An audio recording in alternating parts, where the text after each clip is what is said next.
Spinauer at Price Realtors, and I am here today with Misty Whitman and Samantha Smith from Citron and Whitman in Thomasville. They are my favorite attorneys, and we are talking about getting your house in order.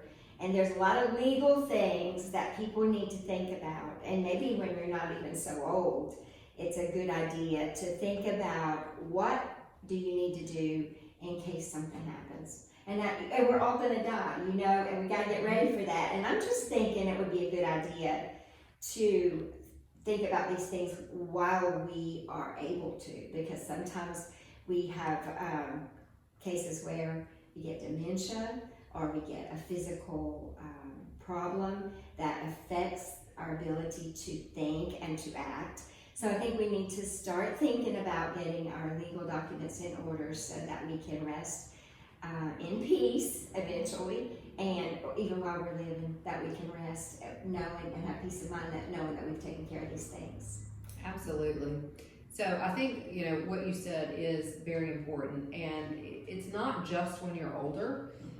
Anytime you are over the age of 18, there are certain legal documents that you should have. And this, especially this time of year where kids are going off to college, I instruct a lot of folks to have your college kids come by and execute these documents too, and people don't think about that. They're excited about their kids going away to school. The last thing they're thinking about is what happens if my child has a car wreck? Well, when that child is 18, you as a parent no longer have the authority to act on their behalf. So it's no different than what happens when your mother, who may be in her 70s, goes into a facility and is suddenly on medication or has a urinary tract infection that's making it where she can't make accurate decisions. You need documents in place that allow you to make decisions for those people. So there's really kind of 5 basic documents that we like to see in place at a minimum. And that is a will. Now your will is where you're deciding who gets your things when you die. That only becomes effective upon your death, and it's just controlling your property. It doesn't have anything to do with while you're living. The other documents are power of attorney, a durable power of attorney. That's the most basic one that you hear about, and that's where you're appointing someone to act as your agent, to make decisions on your behalf and to take care of your financial affairs while you're alive. That is only effective while you're living. Then we kind of go into the healthcare realm. And Sam, do you want to touch on the healthcare documents? Yes, so within the healthcare documents, you have the healthcare power of attorney that's going to allow, if you're not able to make those medical decisions for yourself, that individual can kind of step into that role. And then in conjunction with that, you also have an advance directive or a living will that will basically, if the time came in certain situations that's outlined in that document, whether or not you would want to have life prolonging measures.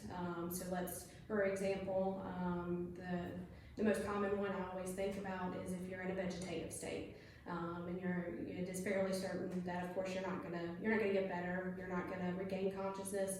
Would you want to continue to remain on life support?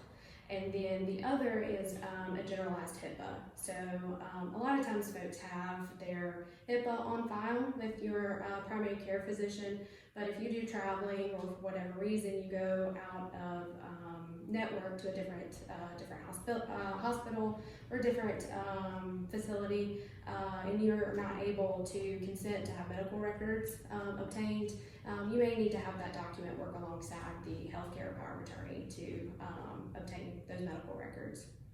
Well, and one of the things that we hear from folks a lot is, I don't want my children to have to make the decision to pull the plug. You know, we work with a lot of baby boomers.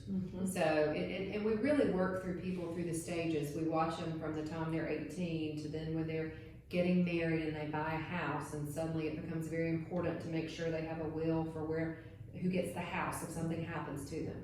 To then they're young parents of young children, and oh my goodness, who's going to raise my babies if something happens to me? And then they're empty nesters. And so now, okay, well, we're retirement planning. Are we going to make sure that we save enough money to give a nest egg to our kids, or that we have enough to travel?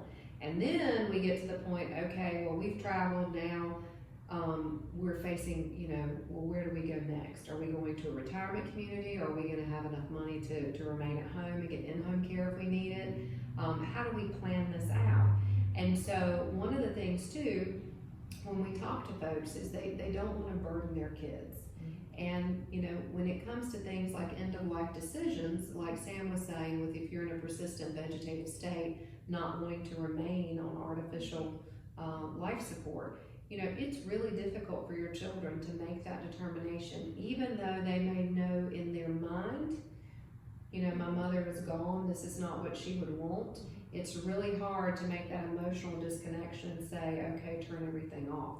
Whereas if you make that decision while you're in your right mind, then it's very easy, because they say, this is what mom wanted. She made those decisions ahead of time. We're just simply following her wishes. It's not like you're taking the responsibility for it, you're just carrying out their wishes. Correct, and parents really are taking that burden away from their child.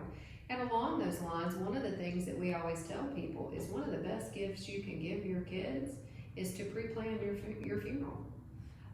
You know, if you look at, and there's statistics out there, if you look at the cost of your final needs planning, if you plan it yourself, that cost is usually 50% less than if your kids do it. And it's not because the prices have changed, it's because you're not going to spend $12,000 on a casket that you're going to see for 2 hours and then bury into the ground.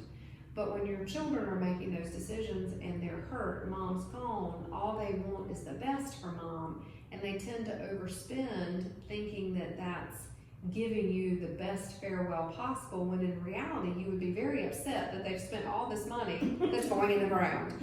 So do that ahead of time for them. Even if you don't prepay it, pre-plan it, pre-select. And then your kids can use the life insurance to pay for it, but it's pre-planned. It really is a great gift. And we see people all the time that the kids say, well, you know, I really would have liked to do a cremation, but I don't know if that's what mom wanted. When if they'd had the conversation with mom, mom may have been happy to be cremated. So these are just conversations that you need to have. And people think, you know, well, I don't want to talk about dying because I don't want to die. Well, guess what? 100% of the time. Yes, it's going to happen. So if you have the conversations, it really does lighten things up with your family, and it makes it much easier and much better. So being prepared is really a great gift for folks. And you know, we run into the situation all the time where folks don't have the documents, and then kids don't agree on what needs to be done, and then you're having to petition the court to have mom declared incompetent, to get somebody appointed to act on her behalf, and that never turns out the way you want it to turn out. So if you take the steps necessary, and these are not expensive documents, and if you get a good estate planning attorney, they're going to sit down, they're going to get information from you up front.